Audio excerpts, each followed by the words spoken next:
pada pertemuan kali ini akan ada sesi tanya jawab tentang kitab Risalatul Wahid yang sudah kita bahas beberapa bulan yang lalu.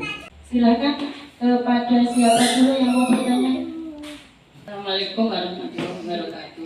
Waalaikumsalam warahmatullahi wabarakatuh.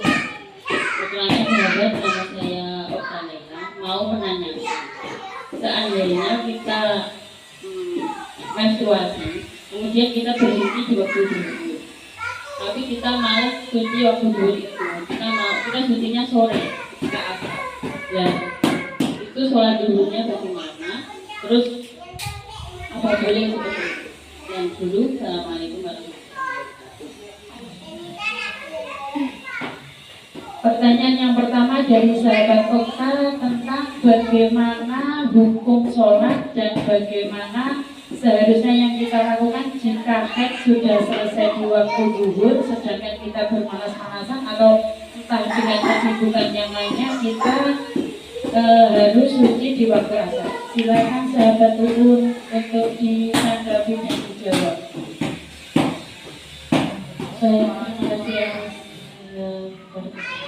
Untuk tadi ketika misalnya sudah berhenti pada waktu zuhur, sudah dicek bersih sekali, kita lihat dulu adat biasanya apakah jenengan punya adat berapa hari ketika haid. Misalnya sudah pas adatnya 8 hari, terus sudah berhenti bersih di waktu zuhur, tapi jenengan tidak langsung suci karena kesibukan ataupun yang lain, berarti nanti ketika suci di waktu asar kodok sholat zuhur. Bahkan meskipun jenengan ketika zuhur itu belum bersih, ketika suci pada waktu asar tetap harus diwajibkan mengkodok sholat zuhur, karena zuhur dan asar itu dua sholat yang bisa dijamak. Jadi tidak masalah jenengan misalnya sucinya di waktu asar. Bahkan diperbolehkan jika misalnya jenengan punya adat 8 hari dan ketika bersih itu jenengan cek tadi zuhur itu masih ada di hari ke-7, jenengan boleh menunggu sampai beberapa waktu, misalnya asar maghrib jenengan tunggu sampai adatnya 8 hari, itu boleh kalau memang benar-benar punya adat 8 hari harus setiap hari. Tapi kalau tidak punya adat, maka sejarahnya kalau sudah bersih dia langsung suci begitu. Oke, dilanjut sahabat, monggo.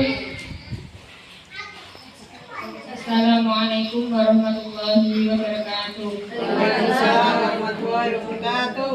Perkenalkan, nama saya sahabat Binani. Bertanya, ketika kita ya biasanya kan 7 hari, setelah 7 hari itu sudah suci, kok 4 hari kita keluar lagi, bagaimana hukumnya? Selama kita suci 4 hari itu apakah kita itu sholatnya sah, puasanya sah? Kan masa haid kan 15 hari masa lamanya. Apakah selama kita 4 hari suci itu, apakah sholat kita, puasa kita itu sah?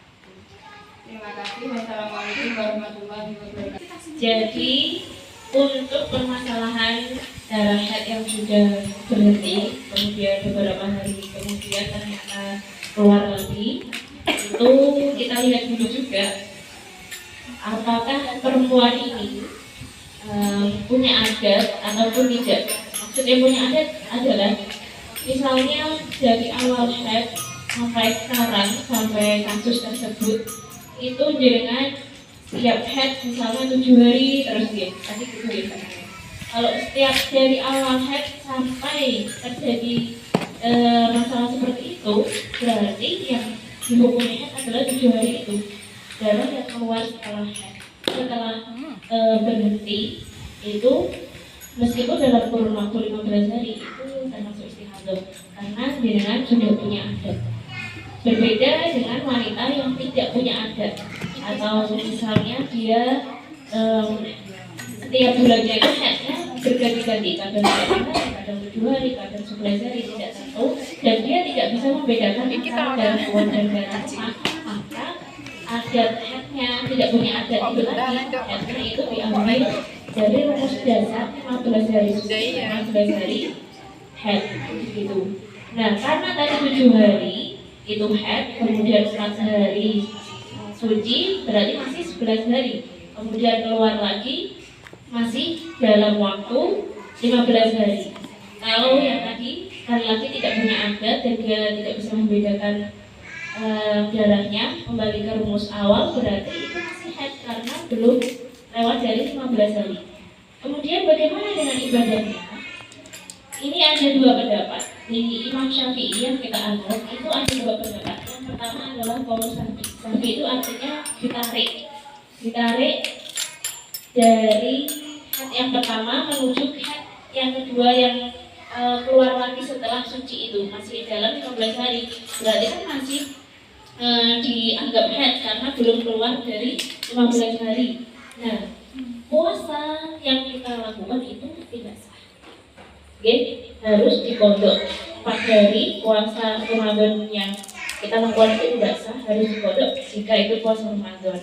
Sholatnya yang tidak perlu dikodok karena memang tidak perlu mengkodok sholat ketika kita haid. Ada pendapat kedua yang juga dianut mazhab Imam Syafi'i, akan tetapi yang kedua ini diambil dari Imam Malik. Kaulnya kaul taufik atau qat'i. Dan kaul ini sebenarnya dari mazhab Imam Malik, akan tetapi dari Imam Syafi'i juga banyak yang menggunakan. Makanya taufik itu gabungan dua mazhab. Tapi ojo jenengan masuk istri nganggo taufik dulu ikut Imam Syafi'i, dulu dari Imam Malik. Nah, dari kaul ini itu puasa yang sudah dilakukan tadi dalam waktu 15 hari, masih dalam kurun waktu 15 hari tadi, itu kan berarti masih head, tapi puasa yang sudah dilakukan itu dianggap sah. Dan sekarang tinggal jenengan mau ikut kaul yang mana, mantep kaul yang mana.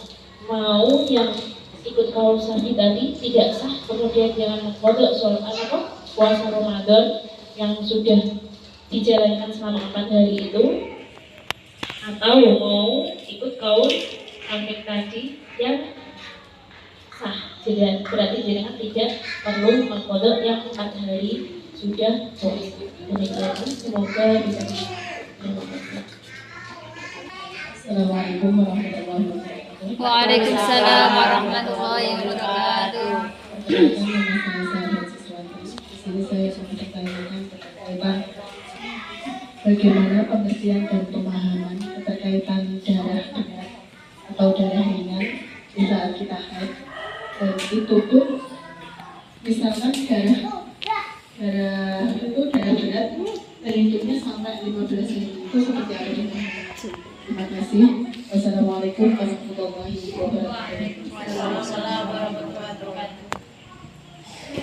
Pertanyaan yang ketiga tentang darah berat dan darah ringan, dan bagaimana pengertian tentang darah ringan dan darah berat seperti itu nanti bisa diuraikan, bisa dijabarkan oleh sahabat Pupun. Disilakan waktunya untuk menjawab. Baik, terima kasih. Mengenai darah berat atau mungkin adalah darah kuat dan darah ringan, itu ada jenis darah itu memang beberapa. Yang pertama darah kuat itu berarti seperti darahnya itu berwarna hitam, kental, bau, kemudian turun merah seperti itu, guys. Merah kemudian turun lagi ke oreng-orengan dan lama-lama menjadi abu atau abu-abu.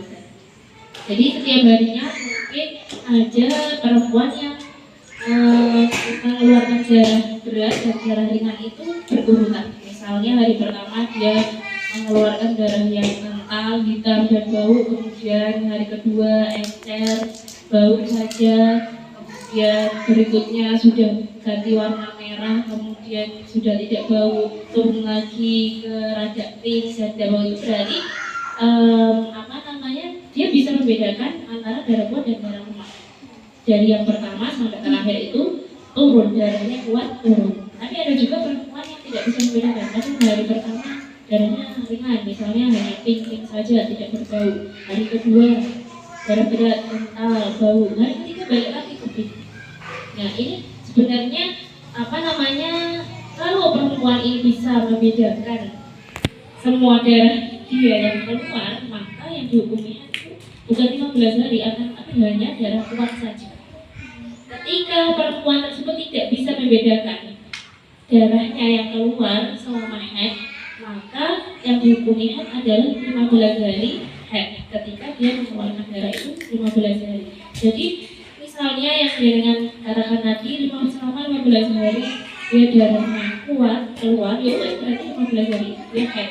Bahkan ketika 15 hari darah yang keluar dia tidak bisa membedakan darah haidnya, itu aja tetap dihukumi 15 hari itu semuanya haid, bukan darah, bukan yang kuat saja. Atau misalnya selama 15 hari dia mengeluarkan darah itu darahnya ringan saja dan dia tidak punya adat, maksudnya baru pertama kali haid mungkin, atau adatnya mulai dia memang tidak punya adat, maksudnya ada 8 hari, kadang 11 hari, dia tidak punya adat, maka yang dihukumi haid itu tetap 15 hari. Begitu, bisa dipahami. Terima kasih. Demikian sesi tanya jawab dalam kajian kita Risalatul Mahfidz. Semoga membawa keberkahan dan membawa kemanfaatan bagi kita. Assalamualaikum warahmatullahi wabarakatuh.